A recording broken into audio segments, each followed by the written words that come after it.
Here's the thing. We all know how important it is to have a strong network. In fact, based on a February 2016 study by a gentleman by the name of Lou Adler, this was an informal study, a survey of about 3,000 participants returned that 85% of them got their jobs as a result of networking. And these are high-level management positions. So if that is the case, we know that networking is important, but many of us lack in quite possibly the most important aspect of networking, and that is how to have a great conversation. So in this video, I want to talk about that really briefly. How do we have great conversations? Well, there's one thing that we need to do. There's one piece of the puzzle that is sort of tough to consistently do well. Ready? In order to have great conversations, you need to listen. That's it. You need to listen. It's really not that complicated. In order to have a fantastic conversation, you need to be open to listening. So why is it that we all screw up at this? Because personally, I'm at fault here too. You know, on this show, I try to talk about all the things I'm personally learning as I live my life. I'm a young guy. I'm not a coach. I'm not a guru. I'm just sharing my own experiences. So why is it that we all fail at the listening part? Well, I think because it's a little easy to get sort of focused on our part of the conversation. We start wondering what we're going to say. We start trying to figure out what we're going to have for lunch. And it's just not that valuable to the conversation. And so as a result, we seem disinterested because conversations are not just about what's said. It's also about the unsaid. It's about the conversation that's happening between things like body language under the surface. And there's a better term for this, but I can't remember it at the moment, so I'm just going to explain it that way. The things that are happening under the surface, the unsaid is what a conversation is about. And so if that is the case, how do we fix this? Well, I personally have two things I try to focus on.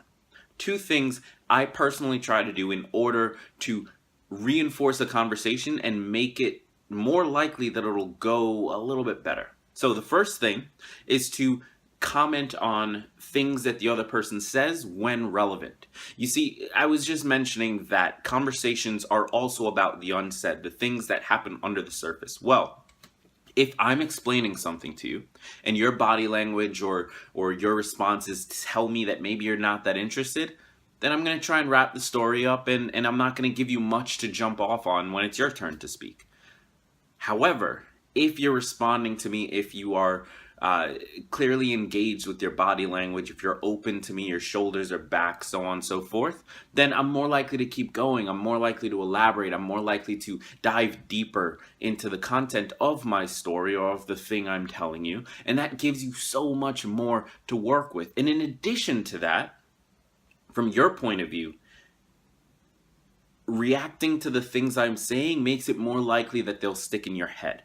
Because when we're listening in a conversation, it's easy to jump into our own minds. This is where many of us get lost. It's easy to jump in our own minds and start thinking about all the things we need to do and how we fit in and what we're going to have for lunch and who we're hanging out with later and all of these things. It gets super easy to do that. And that's why we forget things like names. That's why we forget what we're even talking about. That's why we seem disinterested. That's why the conversation dies, because there was never a real connection there. When you are actively choosing to respond to the things that are being said, now a real connection is being formed. You are connecting with the ideas that are being delivered, and so it sticks in your head easier and you're more likely to be present because you know what's going on. You're in it. You have to pay attention to be able to respond, and so you are in the conversation.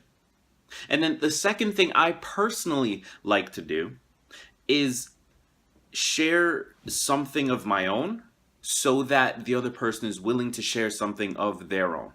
Because the truth is that we all want to share. We all want to feel safe in a conversation to really dive into what's bugging us or really dive into what the problem is. We all want to express ourselves and connect with the people around us. We're social creatures. And as a result of that, if you're able to create that safe space for another person, they will open up to you in ways that you cannot imagine. The way you do that is by sharing something of your own. Because when you're vulnerable first, people are more likely to be vulnerable to you. They are more likely to feel safe, and therefore they'll want to share.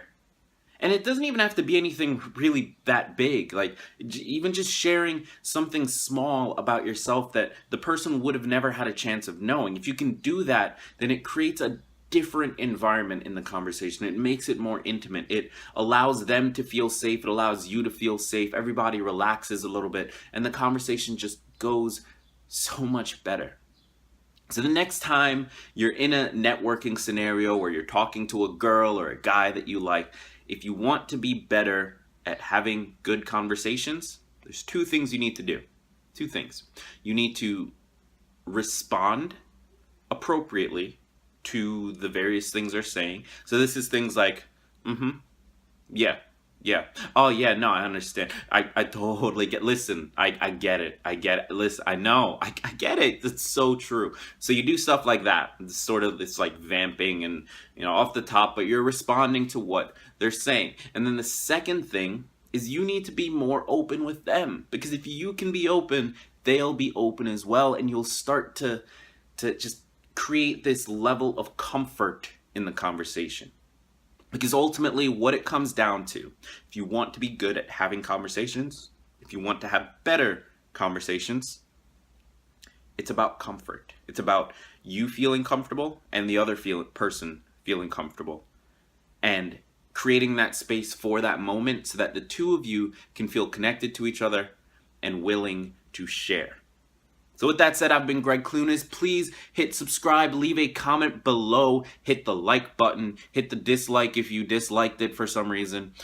Just let me know how you felt, because I think this video could possibly help you meet the person that's going to help you get the job, or meet your future wife or your future husband, or whatever it is. So let me know. Hit the comments below, hit the like, hit the dislike. Share this video with one person that you think needs to see it.